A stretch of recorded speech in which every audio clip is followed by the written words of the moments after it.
NIM 0420 11 233030 dari konsentrasi manajemen operasi rantai pasok Departemen Manajemen Universitas Airlangga. Oke, di sini kelompok kami akan membahas tentang managing the global pipeline. Oke, selanjutnya pembahasan pertama terkait two challenge in globalization. Ada dua. Yang pertama adaptasi produk dan masyarakat lokal serta manajemen rantai pasok global. Yaitu adaptasinya berupa pemenuhan variasi yang diharapkan pasar lokal penting bagi perusahaan untuk memahami sebuah preferensi, kebutuhan serta kebudayaan konsumen di setiap pasarnya. Yang kedua ada manajemen rantai pasok global meliputi kemitraan kerjasama, yaitu membangun hubungan yang kuat dengan mitra bisnis di seluruh rantai pasok.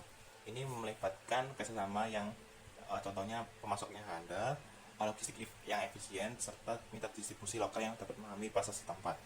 Yang kedua pengelolaan risiko terkait mengidentifikasi risiko yang terjadi dalam rantai pasok, seperti ketidakstabilan politik, perubahan peraturan, serta pengembangan strategi untuk mengurangi risiko tersebut.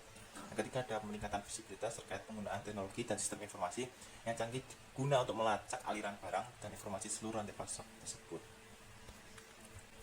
Dan selanjutnya ada grafik mengenai trade-off in global logistik. Gambar 9.1 mengilustrasikan terkait beberapa potensi program biaya yang harus dipertimbangkan untuk menetapkan sejauh mana strategi tersebut dapat berguna secara efektif dan efisien dan dibendung dari segi biaya. Oke, selanjutnya ada trend towards globalization in the supply chain. Yang pertama mengenai focus factories, pembatasan atau membatasi jangkauan dan campuran produk yang diproduksi dalam satu lokasi perusahaan, itu guna dapat mencapai skala ekonomi yang cukup besar. Selanjutnya ada centralization of inventories, yaitu pendekatan di mana persediaan produk atau bahan baku dijaga dikendalikan dalam satu lokasi, seringkali berfungsi sebagai distribusi global.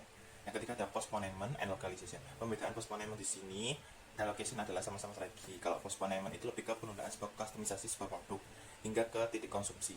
Kalau localization itu penyesuaian produk atau layanan guna untuk memenuhi kebutuhan dan preferensi lokal di pasar tertentu.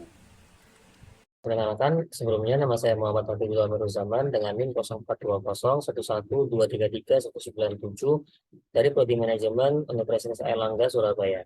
Nah, selanjutnya di sini saya akan membahas tentang gaining visibility in the global pipeline atau bagaimana meraih visibilitas dalam jaringan rantai pasokan secara global.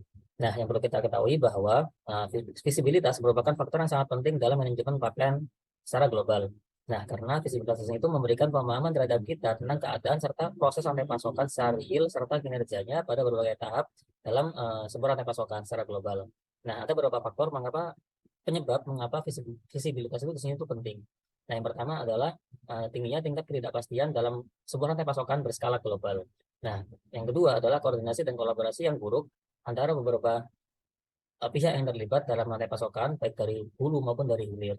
Nah, yang terakhir adalah resiko dan gangguan dalam proses pengiriman yang dapat terjadi sewaktu-waktu dalam sebuah rantai pasokan. Nah, selanjutnya kita akan berbicara terkait tentang SCAM atau yang bisa kita kenal dengan Supply Chain Event Management.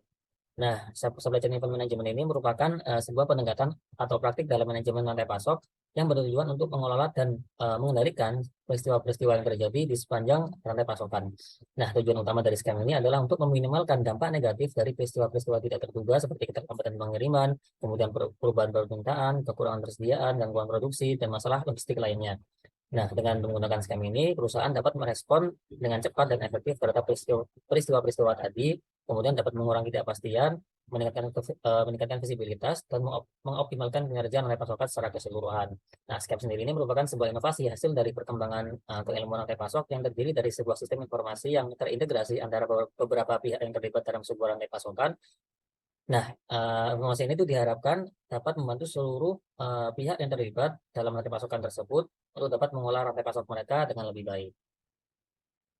Nah, gambar di samping ini menunjukkan bagaimana perkembangan visibilitas terhadap rantai pasokan dari era tradisional hingga berkembangnya teknologi seperti saat ini, sehingga memunculkan smart supply chain atau yang bisa kita kenal dengan supply chain yang cerdas. Nah, pada zaman dulu itu rantai pasokan itu hanya berfokus pada bagaimana dan mengapa sebuah permasalahan itu dapat terjadi dalam rantai pasokan. Nah, namun seiring berkembangnya waktu, rantai pasokan itu berkembang jauh lebih dinamis, sehingga rantai pasokan yang dinamis ini uh, dapat memberikan informasi yang lebih detail mengenai informasi real time dari network rantai pasokan, serta kemampuannya untuk dapat mendesain ulang atau memprogram ulang sebuah sistem rantai pasokan apabila terjadi sebuah kegagalan dalam sistem rantai pasokan tersebut. Nah, saat ini rantai pasokan yang dinamis ini telah berkembang jauh lebih pesat lagi dengan adanya kemampuan untuk dapat mengantisipasi, menganalisa, dan memberikan solusi, serta memungkinkan bagi perusahaan-perusahaan untuk dapat berkolaborasi dalam sebuah sistem rantai pasokan. Perkenalkan, nama saya Ramadian Anandito Kusma Nusantara dari Program Studi Manajemen Universitas Airlangga. Selanjutnya, kita akan membahas juga bagaimana mengatur rantai pasokan dan logistik secara global. Perusahaan yang telah mencapai rantai pasok dengan skala global, tentu tantangan, hambatan, serta risiko yang akan dihadapi perusahaan tersebut juga akan semakin besar. Tujuan mengapa perusahaan perlu untuk mengorganisir atau mengatur rantai pasok secara global adalah untuk mencapai efektivitas logistik yang dapat dicapai dengan sentralisasi. Artinya, keputusan dan kebijakan yang diambil harus melibatkan manajemen level atas karena cakupan rantai pasok tidak hanya dalam level unit domestik, tetapi sudah mencapai level antar negara. Oleh karena itu, ada beberapa hal yang perlu diperhatikan di sini. Yang pertama, penataan strategis dan kontrol keseluruhan arus logistik harus terpusat untuk mencapai optimalisasi biaya di seluruh dunia. Kontrol dan pengelolaan terhadap layanan pelanggan dapat dikelola oleh manajemen domestik agar keunggulan kompetitif perusahaan tercapai dan dapat dipertahankan. Pemanfaatan alih daya atau yang dikenal dengan outsourcing dapat dilakukan untuk mencapai efisiensi dan efektivitas bisnis perusahaan. Pengembangan sistem informasi logistik global perlu diperhatikan oleh perusahaan agar kebutuhan lokal atau domestik dapat tercapai sekaligus dalam mencapai optimalisasi biaya secara global.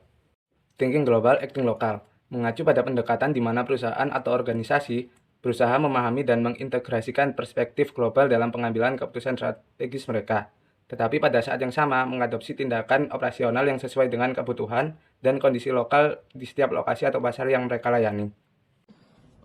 Untuk bagian presentasi saya yaitu menjelaskan tentang masa depan global yang disebutkan the future of global sourcing, dan pada judul ini menjelaskan tentang masa depan sumber global yang berkisar, padatan dan perkembangan yang diantisipasi dalam praktik pengadaan barang, jasa, dan bakat dari pasar internasional. Ini mencakup semua kemajuan teknologi, kebergeseran geopolitik, pertimbangan perencanaan dan etis, tren reshoring dan nearshoring. Nah, keharusan ini untuk rantai pasokan yang bisa ditangguhkan, beradaptasi dengan perubahan ini, dan merangkul peluang yang muncul yang sangat penting bagi bisnis global dalam lanskap sumber global yang berkembang. Nah, di sini saya akan menjelaskan tentang beberapa kasus dengan topik managing the global pipeline. Jadi, ada satu kasus di sini yang saya temukan di internet, yaitu kasus yang berjudul pengelolaan rantai pasok global dalam industri pangan. Nah, jadi di dalam kasus ini tuh menjelaskan tentang sebuah perusahaan makanan global yang menghadapi tantangan dalam mengelola rantai pasok globalnya. Nah, kasus ini tuh melibatkan masalah fluktuasi harga komoditas, peraturan perdagangan dan internasional, kualitas bahan baku yang tidak konsisten, dan kepatuhan terhadap standar keamanan pangan yang berada di setiap negara. Nah, perusahaan juga perlu mengelola rantai pasok global untuk memastikan pasokan bahan baku yang andal, mengoptimalkan biaya pengiriman, dan memenuhi persyaratan kualitas dan kepatuhan di pasar internasional. Nah, faktor yang perlu dipertimbangkan yaitu meliputi pemilihan pemasok, negosiasi kontrak, manajemen inventaris, logistik internasional, dan keberlanjutan. Nah, kasus ini tuh memungkinkan penerapan konsep pengelolaan rantai pasok global, manajemen risiko, kepatuhan peraturan internasional, dan faktor keberlanjutan dalam industri pangan global.